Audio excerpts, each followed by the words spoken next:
All right.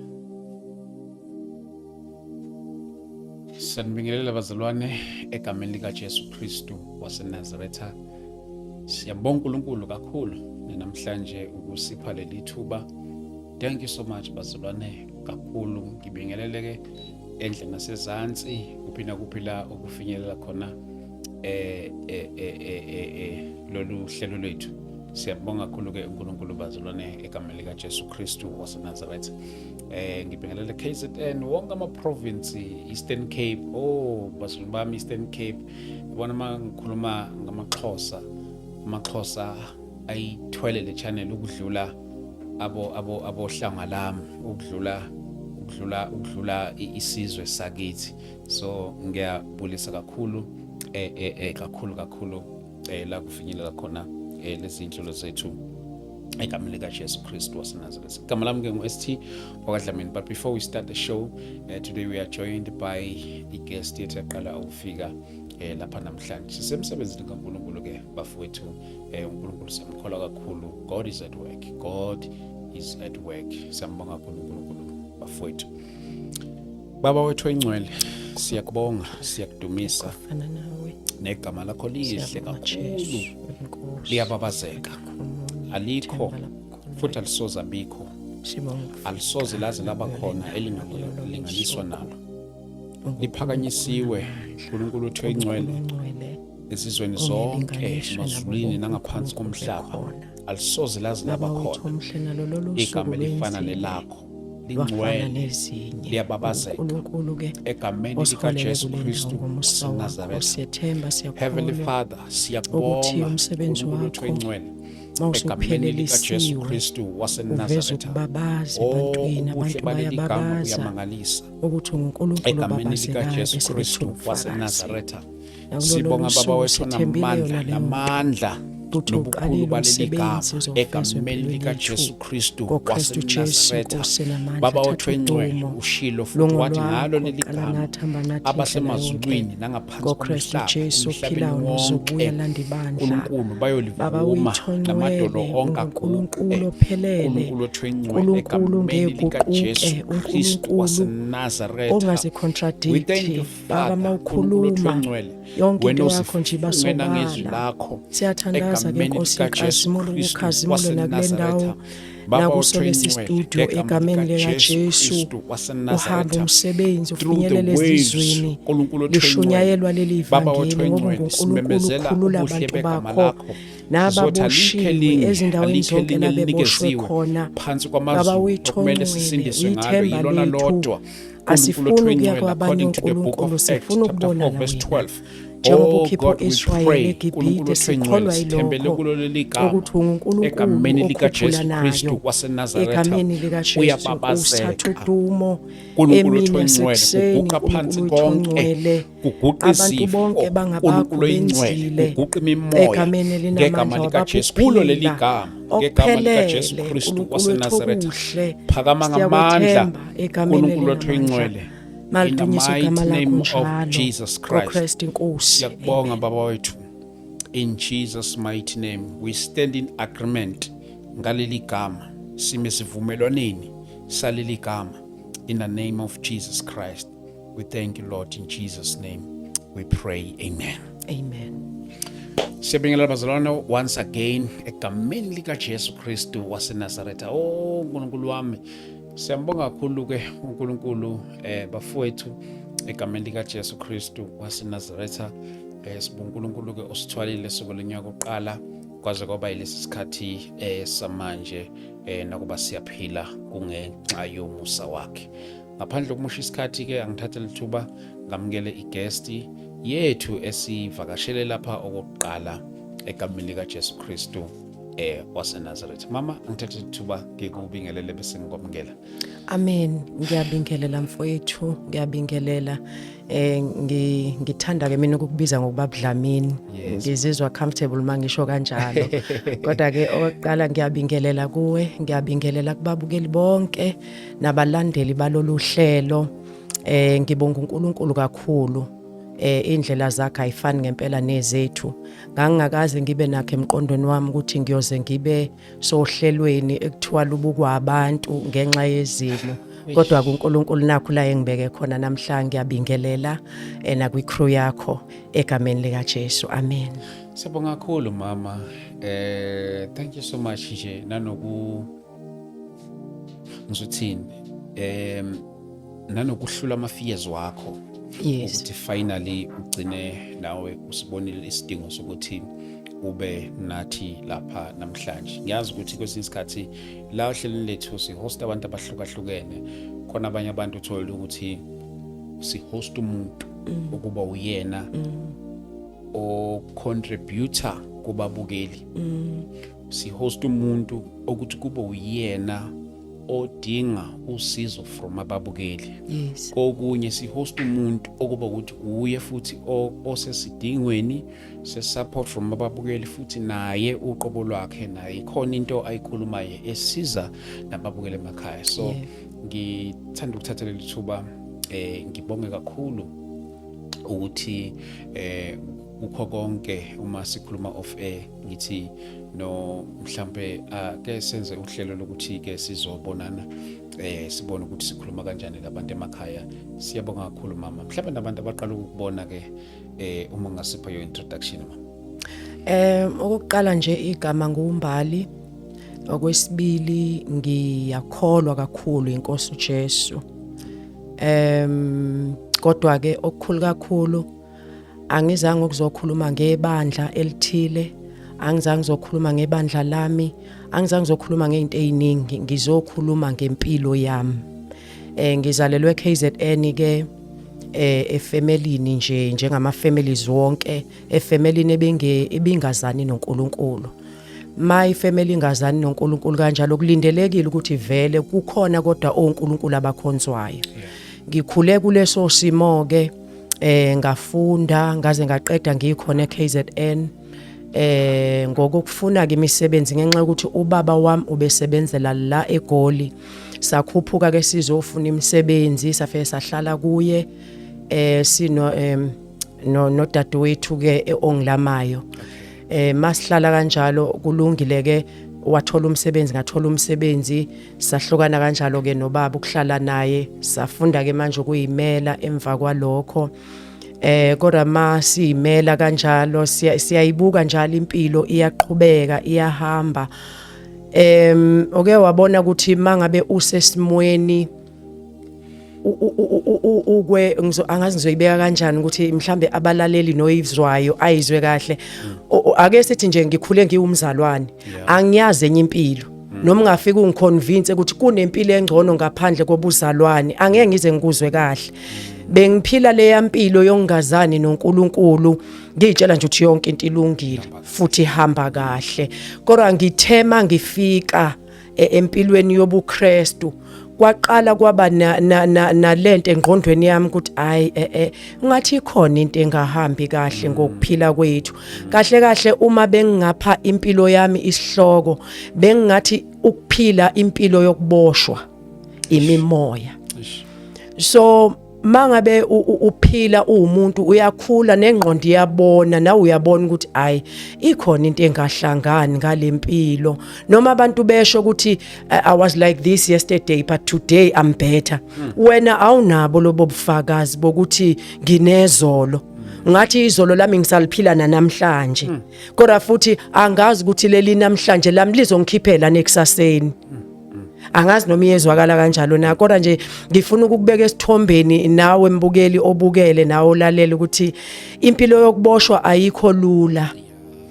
Kodwa ke futhi ngingathi ukuthi uyibone ayikho lula kubiza kumuntu ukuthi azibone ayifunde impilo yakhe ayifune ukuthi hayi lempilo lena ngiyayibona man yazi omakhelwane bayancoma ngapha nangapha kuyenzeka izinto uyabona abantu bayaqhubeka empilweni bayakhula kodwa eyami impilo anginabo nobodwa ubufakazi bokuthi ngizothi izolo bekunje today kunje angikwazi ukushintsha enjalo. Manje lento ingenze ngakhathazeka emoyeni ngakhathazeka emoyeni. Yebo abantu uzothi mawufika mhlambe enkonzweni ayi kuzolunga man. Yazi na uyizwe lento kazolunga man ukuthi ayi kusho ukuthi kuzolunga. Adlula u2025, adlula u2026. Uyibona iminyaka iyaphambili but lo zolunga lo akalungi. Manje iyona into engenza ukuthi ngithathe isinyathelo esiyaphambili ukuthi ayi ake ngikhale ke ngifuna usizo kwenye indawo not to say abantu abangisurroundile abangisizi bayangisiza ngokungikhuthaza ukuthi hayi uyabona mawungibona nginjena nami ngeke ngaba sempilweni enjalo bese ngiba nemibuzo ethi Nkosi yami uma kuukuthi uke waba sempilweni efana neyami but eyakhe seyilungile eyami izothatha isikhathi esingakanani ukusuka la ngikhona kuyaphambili kuzothatha isikhathi esingakanani ukuthi ilunge impendulo yalokho ke uNkulunkulu yaziyo and into ebengithi ngifuna ukuyisho kakhulu ukuthi as much as uNkulunkulu esidalile wasinika impilo nendlela esizophila ngayo namademon futhi ayakwazi ukwenza lokho ayayiqapha impilo yomuntu engakazalwa correct amademoni ayakwazi ukubona umntwana esesiswini sika mama ukuthi uphetheni uthi uphuma asuke elindile njengoba nawe usuke uyilindile impilo yakho ukuthi izothela okuhle nabazali bakho balinde kanjalo kodwa mayingasenzi njalo uyaqala ubukisisa ukuthi oh okay kusho ukuthi uNkulunkulu eyidalile kanje impilo kodwa manje iningi ngapha kwelemimoya kunemimoya kanjalo sekubiza ukuthi ngizothini uziphe amandla ukuthi qinisa ubudlelwane bakho noNkulunkulu ngoba uyena oyenzile lempilo eyenzile injalo seyihaqiweke imimoya vele imimoya isizungezile impilo yakho yakuchana somewhere ukhula okay kulungile ke ifune uze uyithole impilo yakho musukuphumula ungakayitholi ngoba into engiyibonayo ukuthi abantu abaningi bacommit ama suicide ungazi ukuthi uyicommit kanjani suicide emuhle njalo azibulale ingenxa ukuthi uzwa ingcindezi kumoya yale mimoya emzungezile so now lento ikushiya nombuzo wena ophilayo ukuthi kwenzeka kanjani kuthi umuntu uba nemimoya ephila indlela esikhula ngayo sonke siyakwazi lokho siphila phakathi kwabantu abanye bayakuthanda abanye bakuthandi abanye umndeni vele uyakubona ukuthi yazi impilo yalomntwana ngathi khona la iyakhona abese ayibamba umuntu impilo yakho awusayindawo kanjalo manje ke khona kukabili ke khona umuntu othi mina ngizalwe nginakho kwaphela endleleni bese kuba nomuntu othi azange ngibe nakho at all imina ke loyo ake singene straight ke kule nkulumo yethu namhlanje uthema ngibhalela lapha nawo waveza indaba zama spirit njalo njalo ngiyazi ukuthi ngiyeke ngakhuluma nabanye abazalwane ngathi mina yazi sometimes you need to study the family patterns yes wasemakhaya yebo ubuka ukuthi kubuyaphi lokhu njalo njalo because each and every family kunento ethile othola ukuthi ibuya khona njengoba sikholwa ke sisindisiwe uyothola ukuthi ukusindiswa kwethu kubreaka lawo ma demonic patterns njalo njalo mhlawumbe mase singena straight enkulumeni yethu urelate kanjani wena konke ke lama spirits lawa I'm trying to lead you somewhere ukuze sazi ukuthi inkulumo yethu siyicover kanjani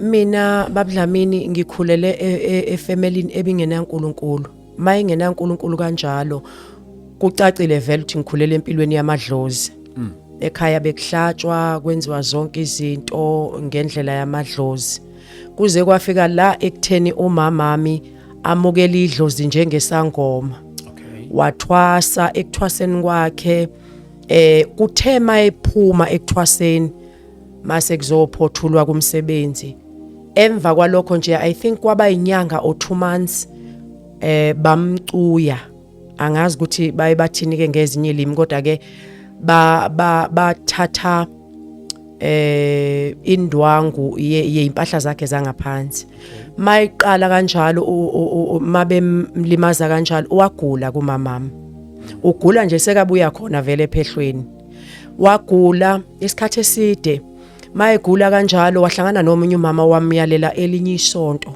wathi liyasiza kulezi zimo akuzo so angene kuleli isonto ke alilahle kidlozi mayelahla leli dlozi uyabona ukuthi akalahle ngendlela ukuthi ngizothatha lezi izinto ngiyoyishisa okanye ngiyoyinika umfundisi wami ayikhulekele ayishise uzithatha uzinika omunye uanti wami wasemndenini oyisangoma naye makwenzeka kanjalo iqhubeka impilo abe right vele mayingena kuleli sonto aphile abe sehlala khona khonza maye khonza kanjalo nathi kube ngathi siyamlandela kodwa ukumlandela kwethu mayingena kanjalo kuleli isonto ngibuyele emumva kancane ungena nobabami ngoba ubabami useyabona ukuthi kanti likhona isonto elisiza abantu bobabili ke bese beyangena ke kuleli isonto njengabantwana bese siyabalandela ke nathi kodwa ngithema ngithola uJesu ngisindiswa ngabona ukuthi engathi angeke ngisizakale mina kulento engikuyo ngoba number 1 into ekufanele ngisizakale kuyo ukuthi kunqanyulwe lo moya wedlozi osilandelayo ngoba babudlamini lento uke wabona impilo ehlangahlangene ongazi ukuthi uyiqala kuphi mawuyixoxa ugcina kuphi masingena kanjalo kuleli sonto bese ngikhetha uJesu mina ngisindiswe mase ngisindisiwe sengiyaqala ngiyabona ukuthi hayi noma sikhona kuleli sonto kodwa asinakho ukusizakala kulento esifuna ukusizakala kuyo kahle kahle ngoba into yethu ithi sifuna kunqanyulwe lo moya wedlozi osilandelayo ngoba lo moya uzenza ukhondolo manje nengane engiyitholayo ngoba nginengane ngicela ukusho ukuthi nginengane engayithola ngingakasindiswa lo mntwana lo uphila impilo efana exactly neyami ngicela ukubuyela emumva futhi kancane mangifunda lapha esikoleni emabangeni aphansi ngibe nenkinga yokuphathwa ikhanda mangizo reach nje o standard 3 4 5 ngoba besabiza ama standard ngalesi yasikhathi ngaba nempi ekhanda leli khanda bengingakwazi ukubuka into emhlophe phambi kwami kusho ukuthi ngokucacile angisakwazi ukuvula ibhuku ngoba vele phela exercise book imhlophe so ngiphethwe leli khanda ngivala amehlo kufanele kuze kuphuma isikole ngikanjalo mawukuthi leli khanda lizohamba kufanele kube nento engiyikhiphayo ngomlomo ilapho sengizophola khona ke bengibona ngakho ukuthi okay sengiba right kuleli khanda nomntwana engimtholile waphathwa ileli khanda lenzeka the very same khanda beliphethe mina uyabona ukuthi lo moya ingane nengane ezalwa la kulesi sibongo nje iyathintana naleli igazi iyaqhubeka lento manje into engiphakamisayo ukuthi sengifikile ke ensindisweni ngiyayibona lento ukuthi lempilo le ayihlangani ayenzeki yini lento ebiphethe mina siphatha umntwana kusho ukuthi abazukulu abazovela la nabo bazohamba kuyo lento angcono ngisukumena ngifuna usizo kubantu abangakwazi ukusisiza banqamule lo moya ngoba into ekhona babudlamini njengamanje lento le engathi yakhelwa kimi ngizothi kimi kodwa ibe ikwifamily yonke ngathi yakhelwa kimi ngoba ngathi kunomuntu ozophuma nje sivele sibhekane ngempela sikhulume njengoba ngikhuluma nawe nje ngendlela ongakhona engizizwa ngakhona nginento yokuthi ngiqikileke sometimes engathi ngisangoma manje lo moya ngithema ngubuka ngawubuka nakumntwana kasisi wami ngathi nawu lo moya okhona enikusho ukuthi umoya nje ozula la efemelini umoya nje okhona efemelini so ma ubaba nomama behleli ke kuleli bandla ngibuyele lapho bahlala ubaba wami ke he's late so sesisele nomama ngithi ngiyabuza kumama mama ngicela ukubuza sinento ekanje empilweni yethu unothisani wena ngempilo yethu umama mami ke umuntu nje akaboni lutho nje kangako yes yena uyathandaza but akukho ukuthi uzokutshela ukuthi yazi ngibonana empilweni yenu khona imimoya engathi iyanibopha So siyambuza mama kunezinto esizibonayo empilweni ikhona yini into oyaziyo mhlambe ekukhuleni eyenzeka ngoba sibuka impilo ingayi phambili. Umama ke athi noma ikhona kodwa anginalo usizo kangako mina. Kumele nina nibuye njengoba ningi abasindisiwe nize lapha kwelami isonto. Manje ke into eyenzeka ukuthi sesiyaphambana ke manje kusho ukuthi sekushaya noNkulunkulu lapha ekhaya. Okwelinye isonto elingafani naleli lethu. Manje ke siyabuka ukuthi akukho la siya khona uma sizoqhubeka ngaleyo ndlela. Masimbuza ukuthi into eyakwemukela isidlozi yini? Akanasi isizathu esibambekayo. Akanasi isizathu esibambekayo ngoba uthi kwakunokuthakatheka kwakuvela efemelini yala egane khona kwaSithole. Manje maye ena leyo mpi yokuthakatheka waya kwesinye isangoma kukhona into ebaxakile maye yakuleso sangoma safike sathi isangoma ngizoselapha kanjani esinye isangoma. Umama wami kusho isangoma akakathwasi njalo. Kusho ukuthi lesi sangoma sibona umoya wobungoma okuye akagula kanalutho ngithi abantu abaningi babeya ekuthwaseni usuke eqale ngoba egula ebona izinto ezingahambi kahle owami uma wayiyela nje ephile ekuthwaseni engenankinga mayisebuya ila aqala khona ukugula ubone ukuthi imimoya ebimlandela khona la ibimphushela khona mayesho kanjalo sesiyabona ukuthi there was no reason for her ukuthi enze lezo zinto. Loya moya loya wawufuna ukuzobamba thina kahle kahle wawuqedile ngaye. So sangena kanjalo ke ezintweni zamadlozi sazama ukuphuma ngokuthi singene entsindisweni okuthi lensindiso isenza manje sishayisane lapha emndenini siphambane nabazali. So now ingakho ke sesithi asisukume ngoba siyabona ukuthi abazali bethu okanye umzali wethu esesisele naye ayikho into ayiphakamelayo ngempilo yethu. Siboshiwe kangangoba noma sikhuluma singama siblings sinakho kuyiveza lento ukuthi ungathi ngiphila komunye umhlaba abantu babona mina kodwa akusiyimi lo. The real me ilo ongale. Ngoba noma uthi uyasebenza awuyiboni imali ayikho nje into okwazi ukuyenza. It's like wena osebenzayo kusho ukuthi usebenzela lo wena ongale. Lento le ithatha le mali yonika abanikazi bayo ngale. So nje ngiphile ngazathi ngisekopini akukhola ngiyakhona nje. In affect kanjani yona lento ke nina ezabantwana bakho mama? Lento le ngiyacabanga babudlamini ukuthi from la umayisuka khona komalume ibona bebe nalomoya kakhulu lo wedlozi. Kangangoba kunomuntu oke wakhuluma la kumina wathi yazi lemimoya enithi nilwa nayo ayibuyi kakhulu lapha esayidini lenu lasefemelini yenu yakaSithole iqhamuka komalume benu. Noma sithi siyaxoxa nomama uyabona ukuthi okay yes iqiniso lento iqhamuka ngapha esayidini la komalume ngoba uzangene nje emadlozini nasekuthwaseni izangoma vele ekhona komalume kuyathwaswa nje kakhulu. So kusho ukuthi lo moya mawukuye thina saphuma nayo leyo nto yokuba nalowo moya kwase kuba ukuthi ke vele ngokukhula kanti nathi la efamilini sinaze ezethu izimpi zakhona besinabo abantu ngizothini ungazwani kwefamily. Uyazazi lezo zinto zongazwani kwefamily uthola ukuthi lo moya lo angeke ngisho kahle kahle uzothi nguthole kanjani ungiaffecte kanjani kodwa ke ngenxa yokuthi vele umndeni wami ubuka kakhulu emadlozini kungekho noyedwa ekuthiwa mhlawumbe ugogo wakho waye umthandazi or kwakwenzekeni shothi lo moya siwuthole nje masikhulu efamilini sawuthola kanjalo. Angeke ngisho ukuthi namhlanje ifamily yami yayimi nabathakathi yini kodwa uyazi ukuthi umuntu umuntu. Yes. Kungenzeka kuvuka umthakathi ngenxa yempilo yakho akayibonayo bese ke amadimoni athumela lo mthakathi ukuthi umvale lo khona izinto akayiphethe ezinkulu.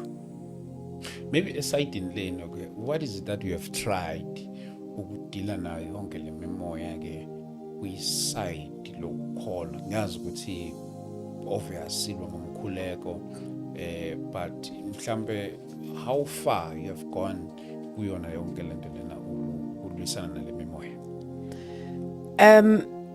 Ngokwami njengomuntu osindisiwe vele kulindeleke ukuthi ngithandaze, ngizile ukudla, ngihlambulule makukhona engingakuboni kahle empilweni. Konke lokho ngikwenzile baBdlamini. Ngiye ngathandaza. Mhlambe ke ukuthandaza kwami bengagxilanga ekutheni ngithandazela lesi simo. Kodwa ukuthandaza ngiye ngasithandazela naso mase ngibona ukuthi ikhona lento yemimoya neyokubanjwa imimoya ukuthi ngingayindawo empilweni. Ngiye ngathandaza ngiyasihlambulula nala ngikhonza khona ukuthi ayibazalwane ikhona into engayiboni kahle ngempilo yami. Abazalwane ke abefundisi bethu bayasiluleka ukuthi cha khona lento ke enokushiwo ke einkonzweni nabantu abakholwayo ke. Uma sewusidalwa esisha konke okudala kudlulile bheka sekuqala okusha. Okay kulungile ke ngiyakuzwa konke bazalwane not ukuthi ngimelene futhi nakho angimelene nakho kuhle. Indlela yokungqugquzela nami ukuthi ngiye phambili. Nakho ke okusha akusavelike. Angazi ukuthi ngiyibeke kanjani ngiyibize kanjani. Kodwa ke njengoba ngize ngafika lapha kungenxa yakho ukuthi ngilokhu ngilifuna usizo kubazalwane abangangisiza ngoba impi yami ayibukeki kuyimpi yayizolo. Kubukeka kuyimpi yakudala. Impi yakudala inezimpande la ikhona. Inezimpande la ikhona. Ayifuni angeke ngithi bazalwane ukubekwa kwami izandla ku useless. Mangifika kubazalwane yes ngiyafuna ukuthandazelwa nami ngibekwe izandla lo moya uphume njengokuzwa abazalwane mabefakaza ukuthi yazi ngibukela i-podcast kabani kwahamba imimoya ngiye ngaye enkonzweni kabani ngabekwe izandla ngakhululeka. Ngiyakwenza konke lokho kodwa ngiyabona ukuthi ayikho enyakazayo. Ayikho enyakazayo baBdlamini ayikho. Ngendlela yokuthi nala ngihleli khona ngihleli nje ngihleli ukuhlala kwangempela ngoba isayini yokuqala ebonisa ukuthi ngibanjwe imimoya ngithi ngisathi ngiyasebenza mawukuthi ngiqashekile ngisathi ngiyasebenza umsebenzi uphelile. Mawungaphelanga nje ofike wa level ake kulokho umsebenzi vele ngisathi ngiyasebenza wathi umlungu ngiyayiterminate contract. Okay akayiterminate as such uyayichintsha from being permanent to uthe uyibiza ngani konje Nkosi yami le contract yakhe sasayina ke lawo ma contract. Ngiyasebenza ngemithetho yakudala akushintsha ngalutho kodwa into ezoshintsha ukuthi ngizobizwa makukhona umsebenzi. Like casual. La into enjalo baBdlamini. Okay. Bathi independent contractor. Freelance. Into ethayibe njalo ngoba ngibizwa makukhona umsebenzi. Ngicela ukuyichaza nje ukuthi umsebenzi wami ngiyathunga. Ngisebenzela icompany ethile iyathunga nje into zasendlini. Ngiyathunga. So sashintsha ke leyo contract sangena ngapha ke ukuthi ngibizwa manginomsebenzi. Makuthiwa awukho umsebenzi inyanga yonke ngisendlini inyanga yonke. Angisebenzi. Ngisendaweni erentayo baBdlamini kumele ngihambe ngiye enkonzweni impilo yami nje injalo nje injalo nje. Mangayanga emsebenzini angikwazi ukuya enkonzweni ngizogibela ngani ukuya enkonzweni. Ngiphila ngokuthi uma uNkulunkulu engenzela umusa kwakhona olulisandla. Ngakhona ukuthi ngithenge isinkwa. Ngakhona ukuthi ngikwazi ukuya enkonzweni. Usisi yena ngizobubalinda ukuthi unana siblings. Nginama siblings yes. Ekhaya so 5 kahle kahle sisele siyi4 manje khona oqeda kushona number 3 wasekhaya mina firstborn. Kube nosisi wami lo ngilamayo ke lenginaye la eGoli. So masila eGoli kanjalo unabantwana naye. Okay. Yes. Siphila nje yona ke leyo mpilo yokuzungeza ndawonye at least ke yena uyasebenza. Khona la iqashwe khona full time. Noma ke naye isikhala isililo esifanayo sokuthi akatholi increase ngendlela okufanele athole ngayo increase emsebenzini. Imali yakhe nje ilimited lapho ezintweni zakhe ukuthi enze lezo zinto zakhe kube alright. Ngiphilwa ukusizwa uyena sometimes. Nabantwana enjalo kufanele nami ngibe umntwana kuye yet engilama. manje ngiyayibuka lento ukuthi kuzoze kube nini. I have that question ukuthi kuzoze kube nini. Ngoba into eyenziwa imimoya babudlamini khona lo moya khona leli demon abathi lizenza ingelosi yokukhanya. Lizenza uNkulunkulu. It's true. Ukhona lo moya and muningi. Ngiyacabanga ukuthi uma ngithi kunomuntu okhulumela kimi wathi le mimoya esibambile ayibuyi esayidini lasekhaya ibuya ngapha komalume bekuyiwo lo moya. Lo moya unalento yokukududuza ngoba uyakuphelezela empilweni kuze kube uyashona ungenalutho ngoba ukunika ithemba elingenalutho. Ulokhu uthi hayi izinto zizohlangana, ulokhu uyiduduza ukuthi izinto zizohlangana kuzolunga. Sihambe isikhathi kungalungi ngoba wena ubambele yanduduzo yalo yamoya. And into enothiseka ngayo kulo moya nomoya kaNkulunkulu ukuthi mawusukududuzile kanjalo ake sithi ngiyalinganisa uthi lo moya hamba uye kubaba uDlamini. Mawufika kubaba uDlamini ikhona into azoyenza. Uthi uyahamba uya kubaba uDlamini afike ubaba uDlamini angayenzi lento lo moya lo ukutsheleyo afike ubaba uDlamini akuxoxele ngeyakhe impilo. Akuxoxele ngokuphumelela kwakhe mangabe uphumelele okanye akuxoxele ngeyakhe inkinga. Uyabona ukuthi manje ukuya kwakho kubaba uDlamini akusakusizi ngalutho. Akusangisizi ngalutho ukuthi mina sengiyolalela ubaba uDlamini neyakhe inkinga.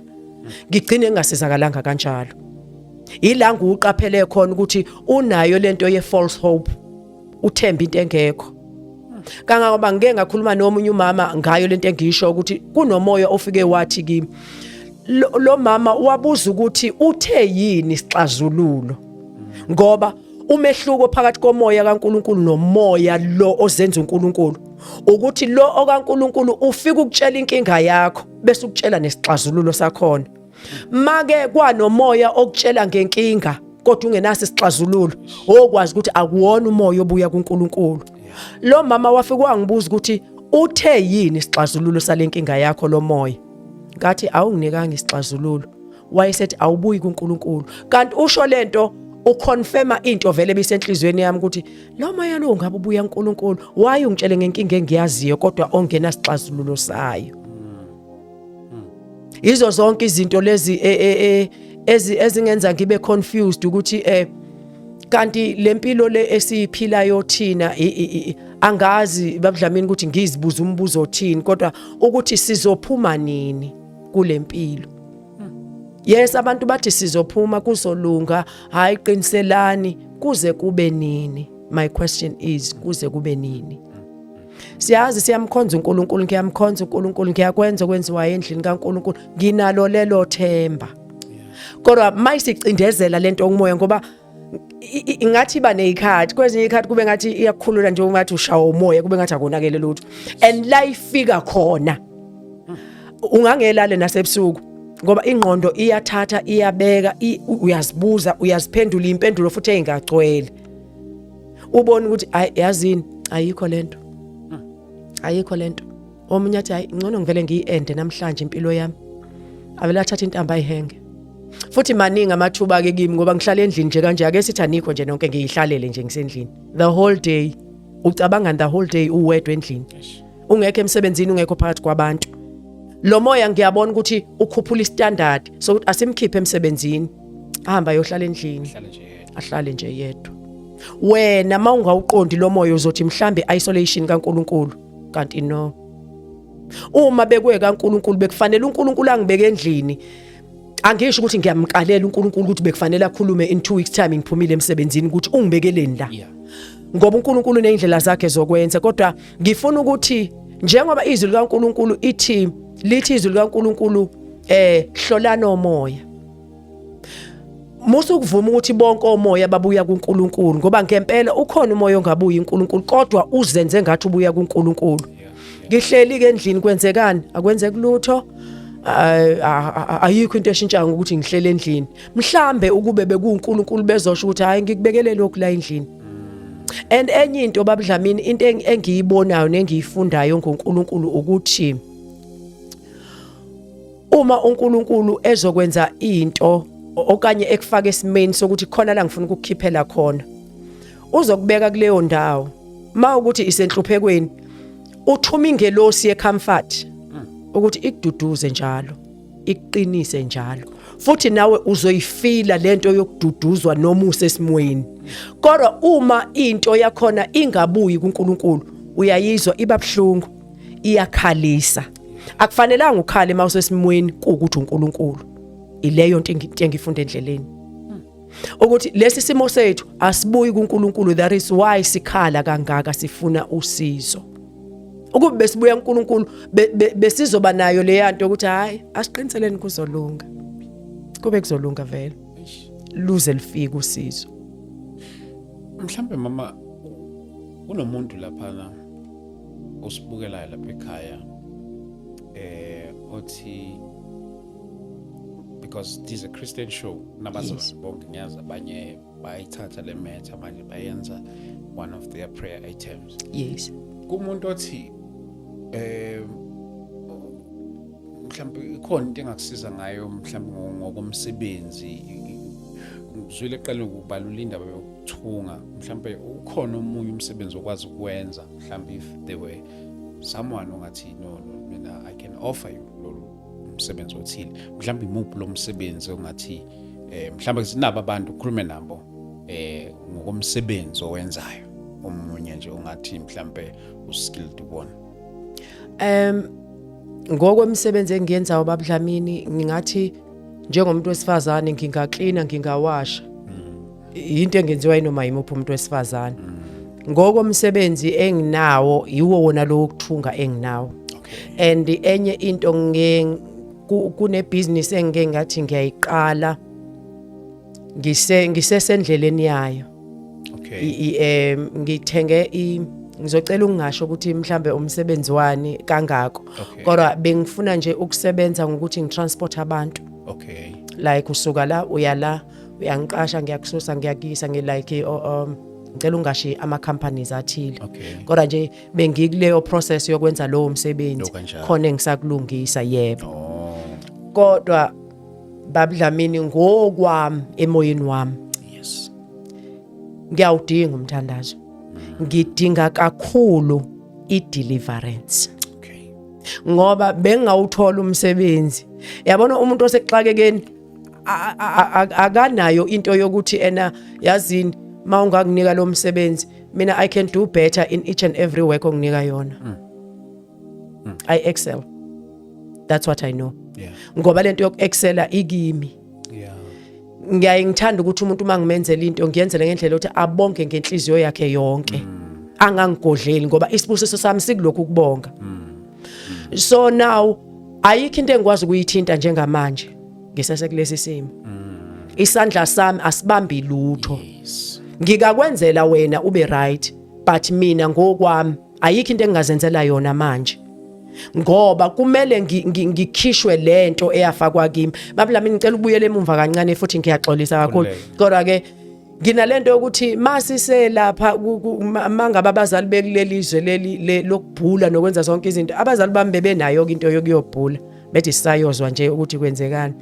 bekunokuvela mina kuthiwa nginedliso khona into engayidla mase ngibuka lento sengimdala manje sengisindisiwe mangilalela nabantu bekhuluma la kuma podcast ukuthi kuyenzeka umuntu adliswe kodwa angabi idliso lokuthi ngiyakubulala kuthiwa bakufaka itracker ukuthi wherever you are amademon akubone la wakubophile ukuthi ukuphi wenzani nobani uplanani ngafakwa leyo nto ke angifuni ukuyikholelwa kangako kodwa manje mangiyibona impilo ingayindawo ingqondo iyayibuyisa le yanto ukuthi kusho ukuthi iyo leyo mimoya yabona angisakwazi ukukhuluma ngokugcwele empilweni enhle njalo mangizokhuluma ngento enhle kufanele ngilongireverse ngibuyele emuva ngiyocheck impilo leya yakudala ukuthi okay kwenzeka kanje ngoba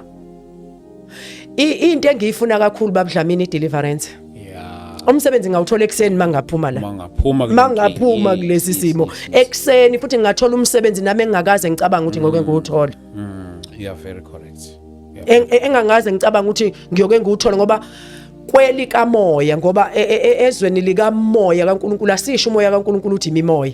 Once umuntu wakhuluma ngemimoya okwazi ukuthi akakhulumi ngoNkuluNkulu. True. Ezweni lika kaNkuluNkulu kunomoya. Yes. One multitudes yemimoya uwodwa. So ezweni lika moya ngiyeza ukuthi ikhona izinto ezinhle. Kodwa angikhona ukufika kuzo ngenxa yokuthi kunalovimba ongivimbile. Ongenza ngingakhona ukuya ndawo.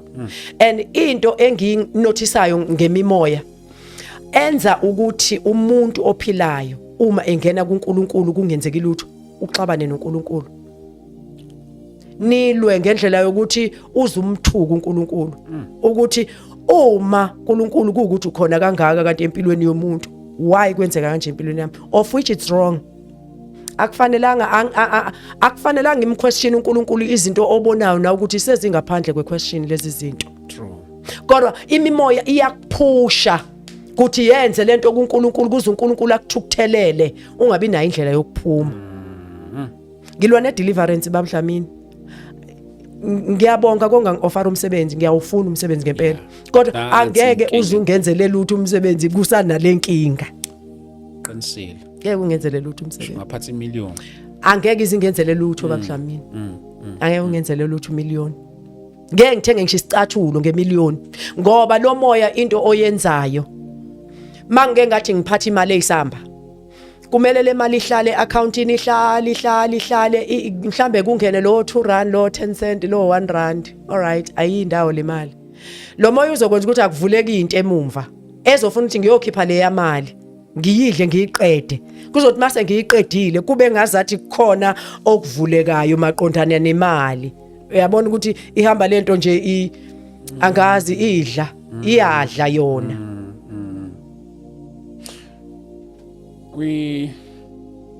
Singayi arrange mama indaba yakho ye deliverance prayer. Yes. uNkulunkulu siyamkholwa kakhulu. Amen. Sengisebenza nabafundisi abaningi kakhulu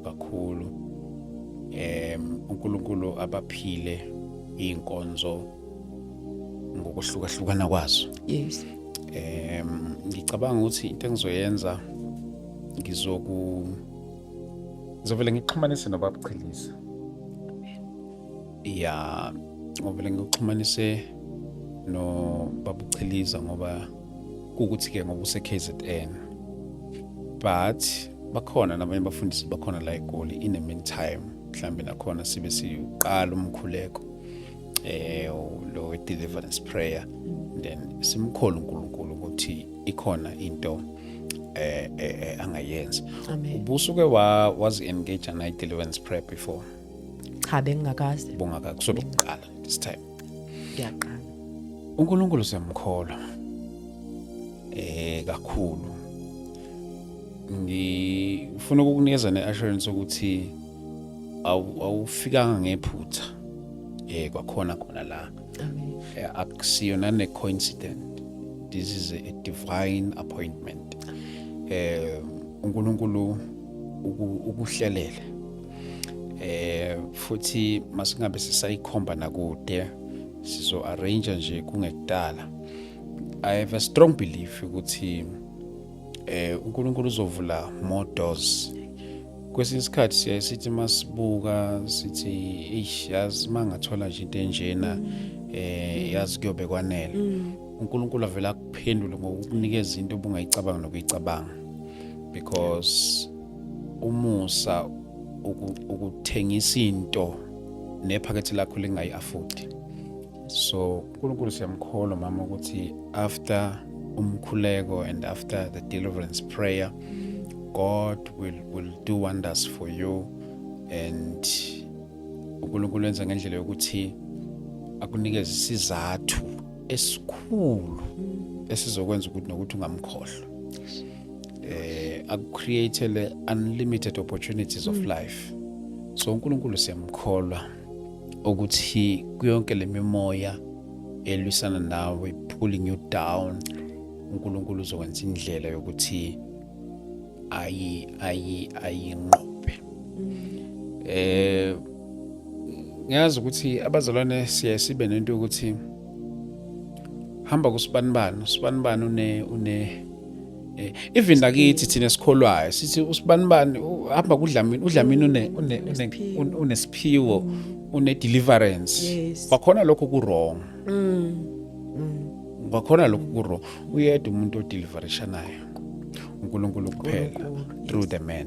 Kunjani? So ngicabanga ukuthi it's time manje mama uNkulunkulu uzokwenzela.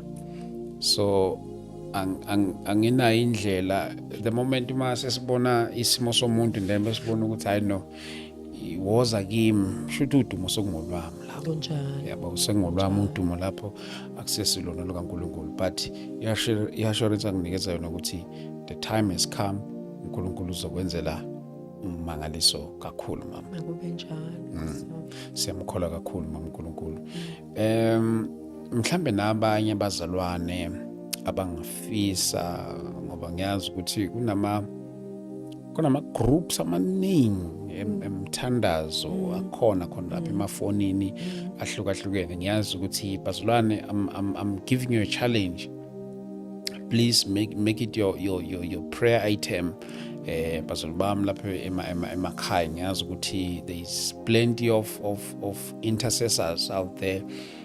Abanye njalo uma kusuke kune-issue ethile la bayibamba ngezandla zombili bagijime nayo bayokhuleka lapha namagroupini ahlukahlukene. Bazalwane bami nginikeza nansi i-challenge, ngiyacela ukuthi on your prayer items engathi ningayenza lena as one of your prayer items. We'll also pray about it this side. Ngiyacela nani on your side bazalwane bami, let's pray about it.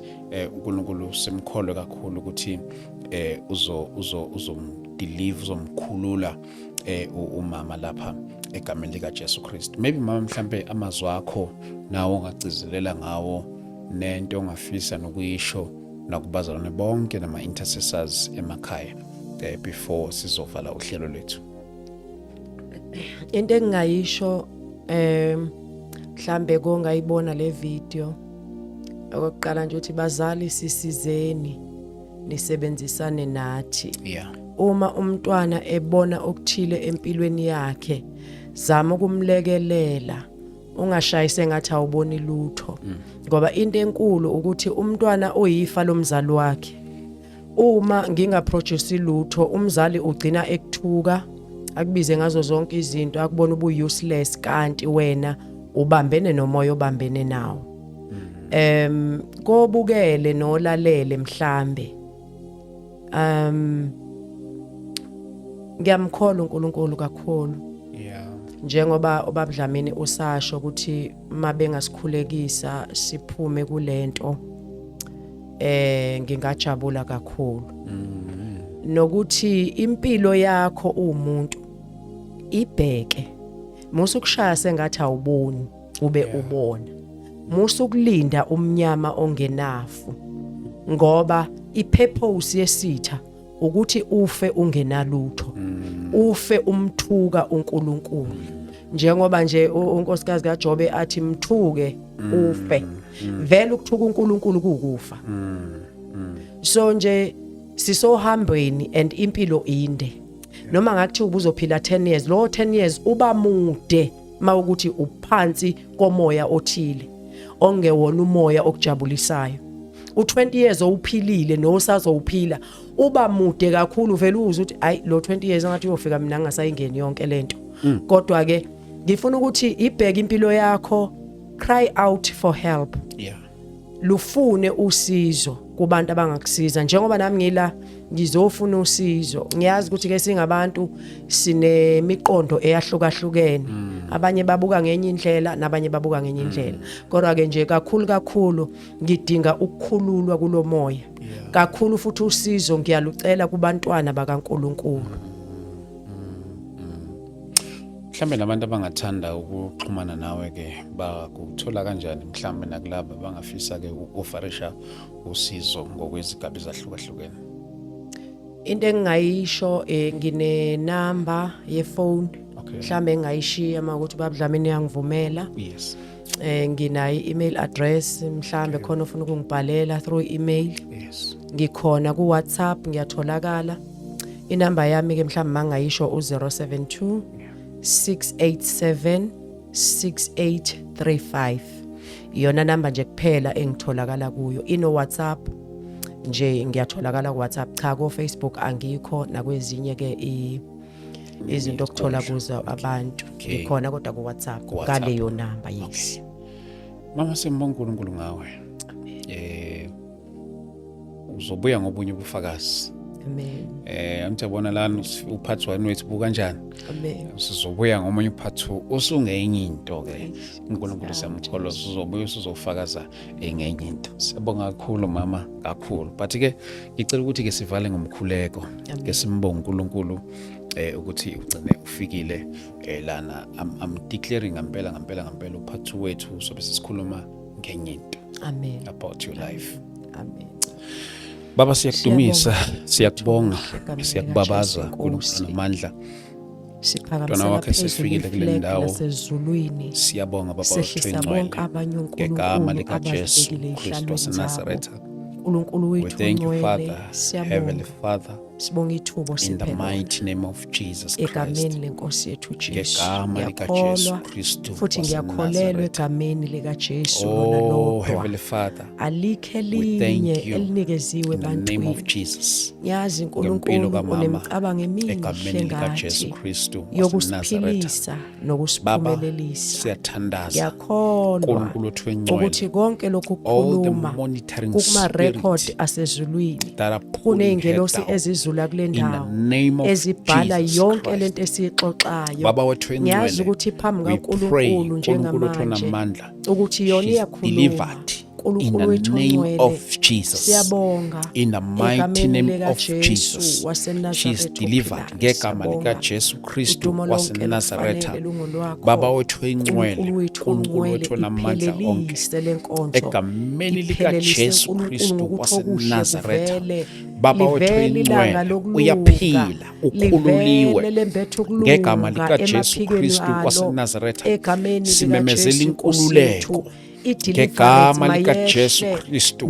Simemezela ukukhululeka empilweni yakhe egameni lika Jesu Kristu waseNazaretha. Baba wethu engcwele, siyabonga in the mighty name of Jesus, in the mighty name of Jesus, in the mighty name of Jesus. Baba wethu engcwele, uyamkhulula, ukhululekile egameni lika Jesu. Open doors, open heaven in the name of Jesus.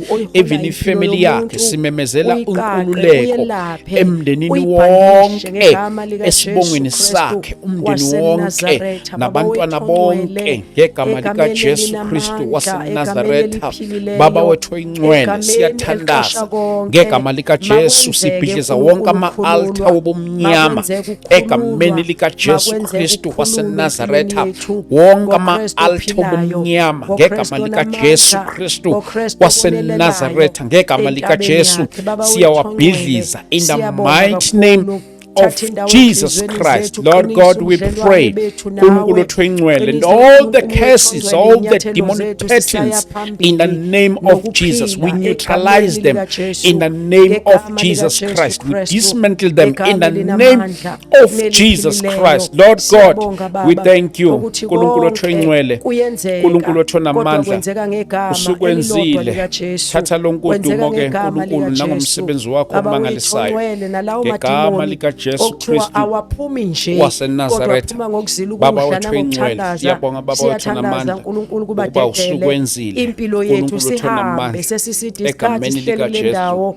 Jesu uKristu waseNazaretha. Siyathandaza ukuthi Malibatshazo lidunyiswe igama lakho, kuze uNkulunkulu kube wethu engcwele, in the mighty name of Jesus Christ. We thank you, Lord. uNkulunkulu wethu engcwele, it is done. uNkulunkulu wethu onamandla, uthe konke esikubophe emhlabeni nasezulwini kuboshiwe, nokukhululwayo nasemazulwini kuyakhululwa ngegama lika Jesu Kristu waseNazaretha. Baba wethu engcwele, siyakubonga uNkulunkulu wethu onamandla onke, usukwenzile. Udumo lonke malubuyele kuwe njengoNkulunkulu wethu. In Jesus mighty name, oh God, we pray. Amen. Amen. Mama, siyabonga. Thank you so much mama, egameni lika Jesu siyambonga kakhulu uNkulunkulu.